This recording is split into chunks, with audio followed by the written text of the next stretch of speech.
We're starting to get into the home stretch of Voyager episodes, which means that we're getting into the meh vein.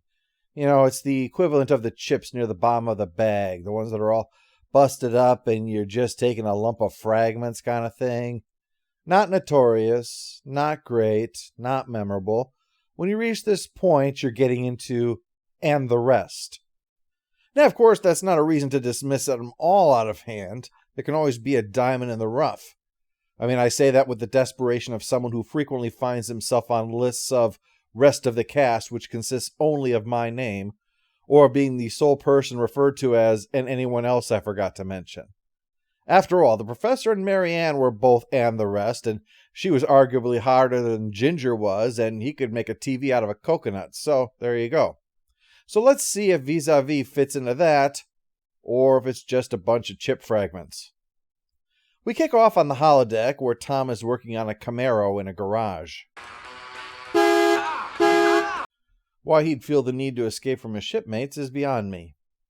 This is later in the season after Kes left, so Doc is here about the sickbay training that he's just missed. I realize your sickbay training is purely voluntary. In much the same way that whether or not you get kicked in the groin by a spiked boot is strictly voluntary on this ship. Correct me if I'm wrong, Doc, but we haven't been treating anything more serious than an ingrown toenail. He has a point. The previous episode showed no sign of medical issues. Well, unless you count being pummeled to near death over and over by the Hirogen in a World War II simulation as a medical issue. I think that depends on your insurance provider. Tom would much rather play with the car, although the doctor doesn't approve. Medieval safety constraints. Well, medieval is at least something. His pilot seat's a whole lot of nothing, not even a seatbelt. And that's not even factoring in that the console can blow up. Plus, it's on rails, meaning anytime the ship lurches, he can be tossed onto the floor and repeatedly beaten in the head with his own chair. Speaking of which, he gets called up to the bridge because of some weird goings-on. Turns out, there's a ship out there. It looks like that ship is being powered by a coaxial warp drive. Coaxial what? Warp drive.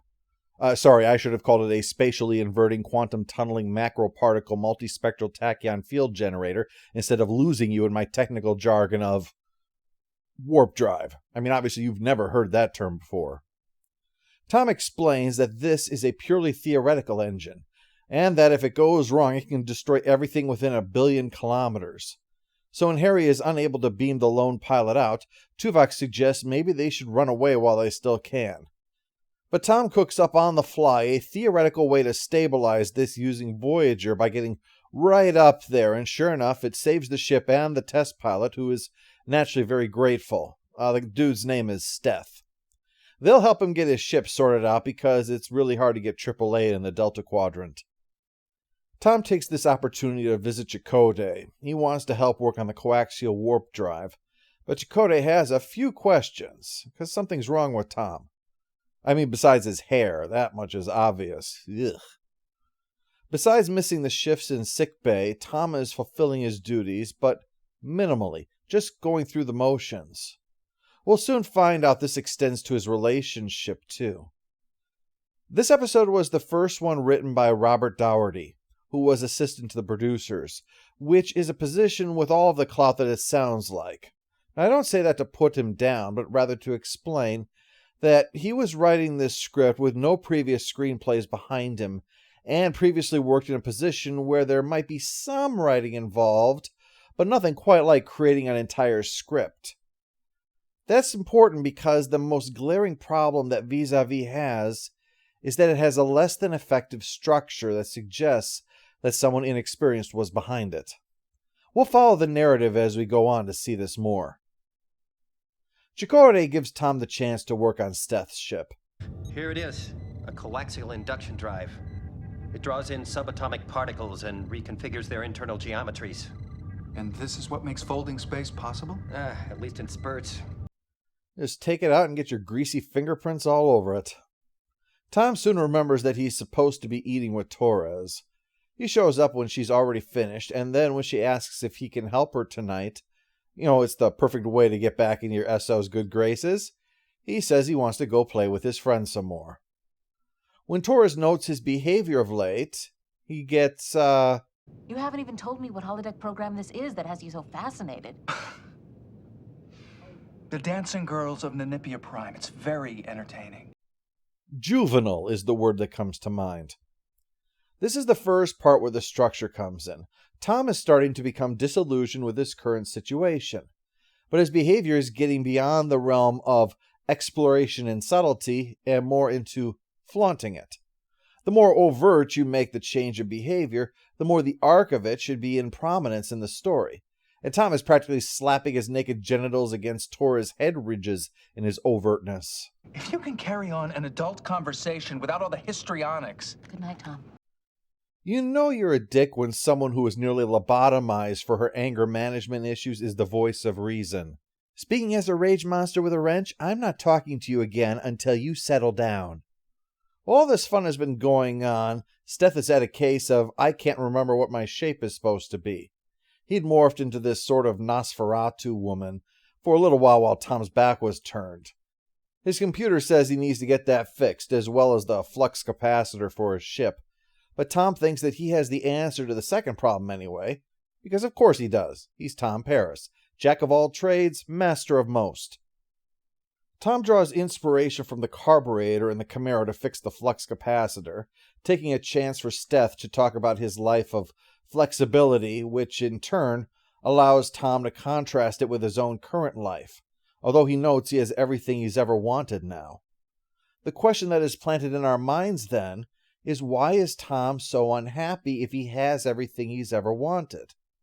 Well, this is where the structure issue comes in again, because this isn't explored in the script. The Chekhov's gun is something that is well known but often misunderstood. Many times it's presented as a setup. If you fire a gun in Act 3, it should be shown in Act 1. Now that is good advice. Chekhov's gun, though, is actually the reverse of that.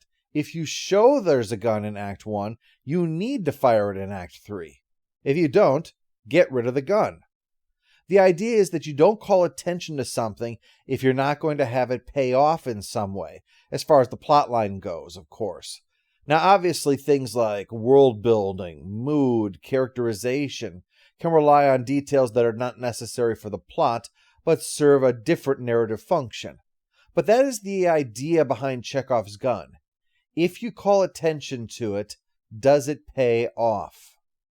Steth is still having trouble not turning into Nosferatu, so he swipes one of Tom's tools.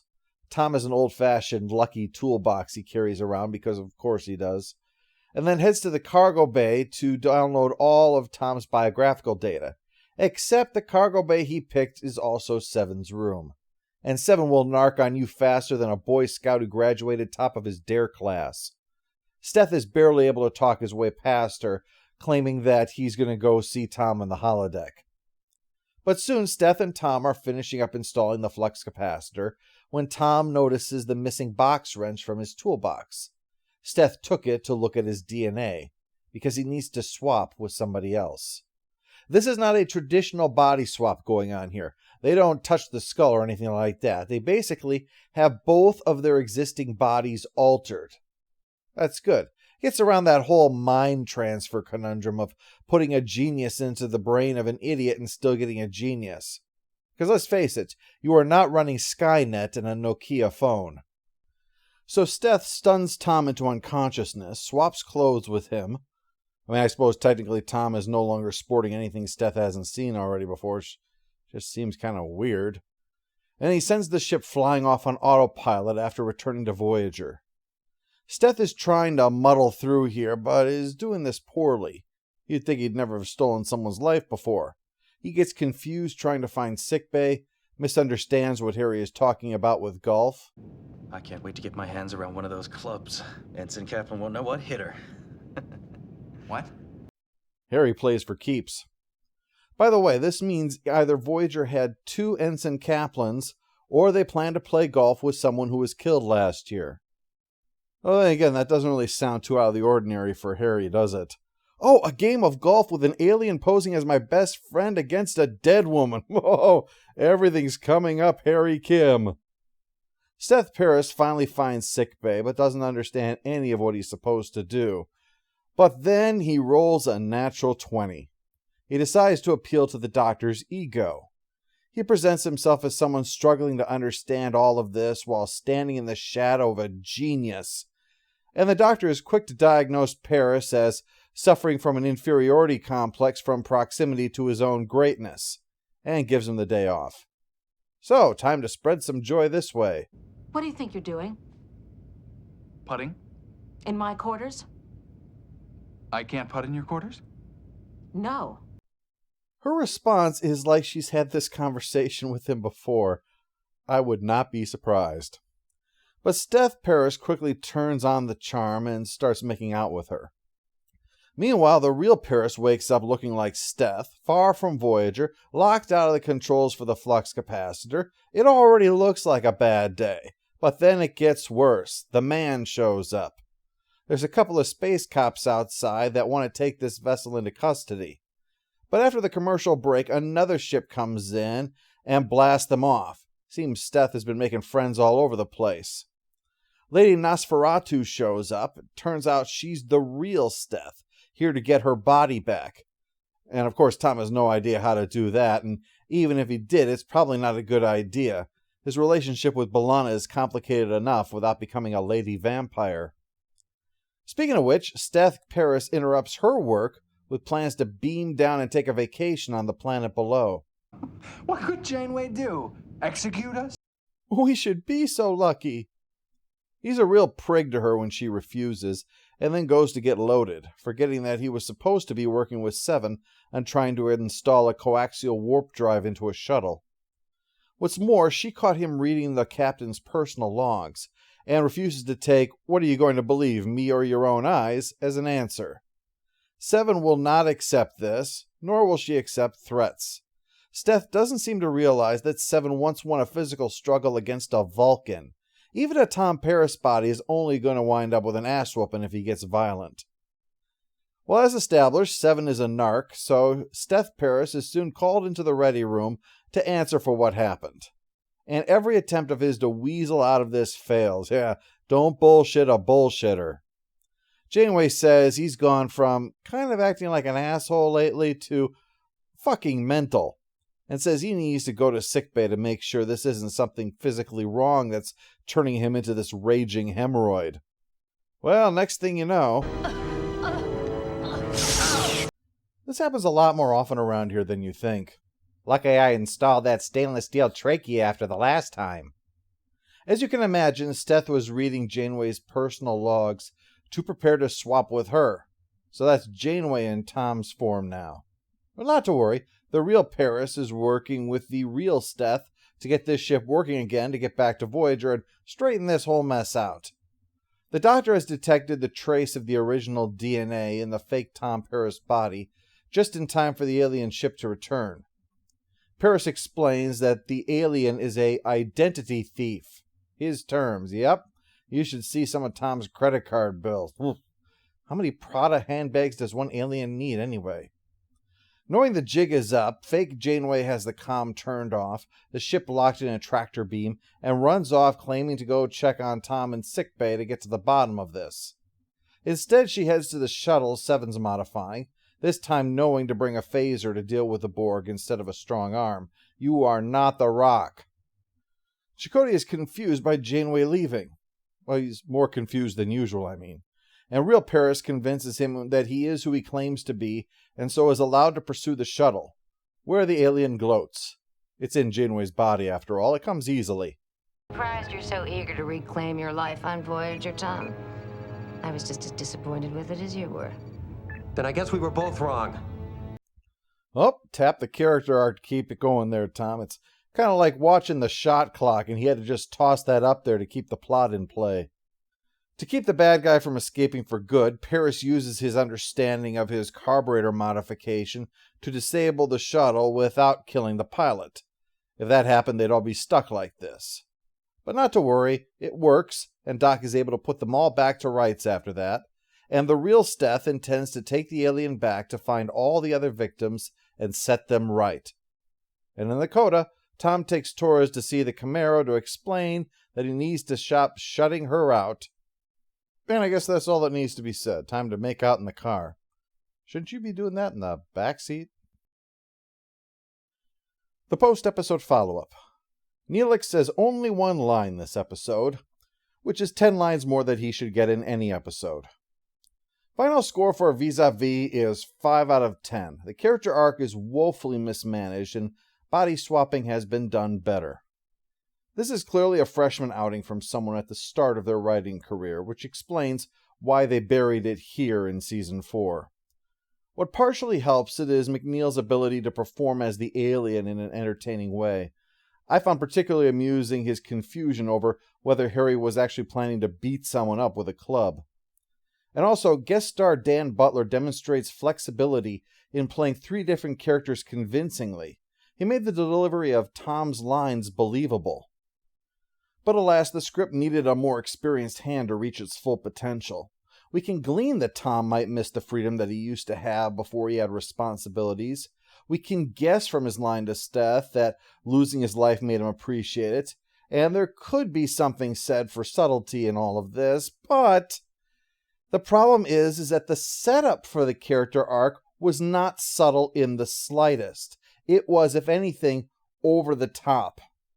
Plus, even if we did believe all of that, even if that were true, it's so minimal that there is nothing here to suggest that he's not going to backslide with Torres in another week, or that he's not going to still be just phoning it in with the doctor and scraping by with his job.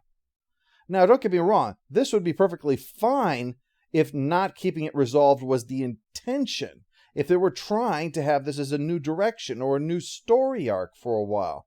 But obviously it's not. Tom Paris doesn't have any more episodes in Season 4. This is unresolved in a bad way, not in a good way.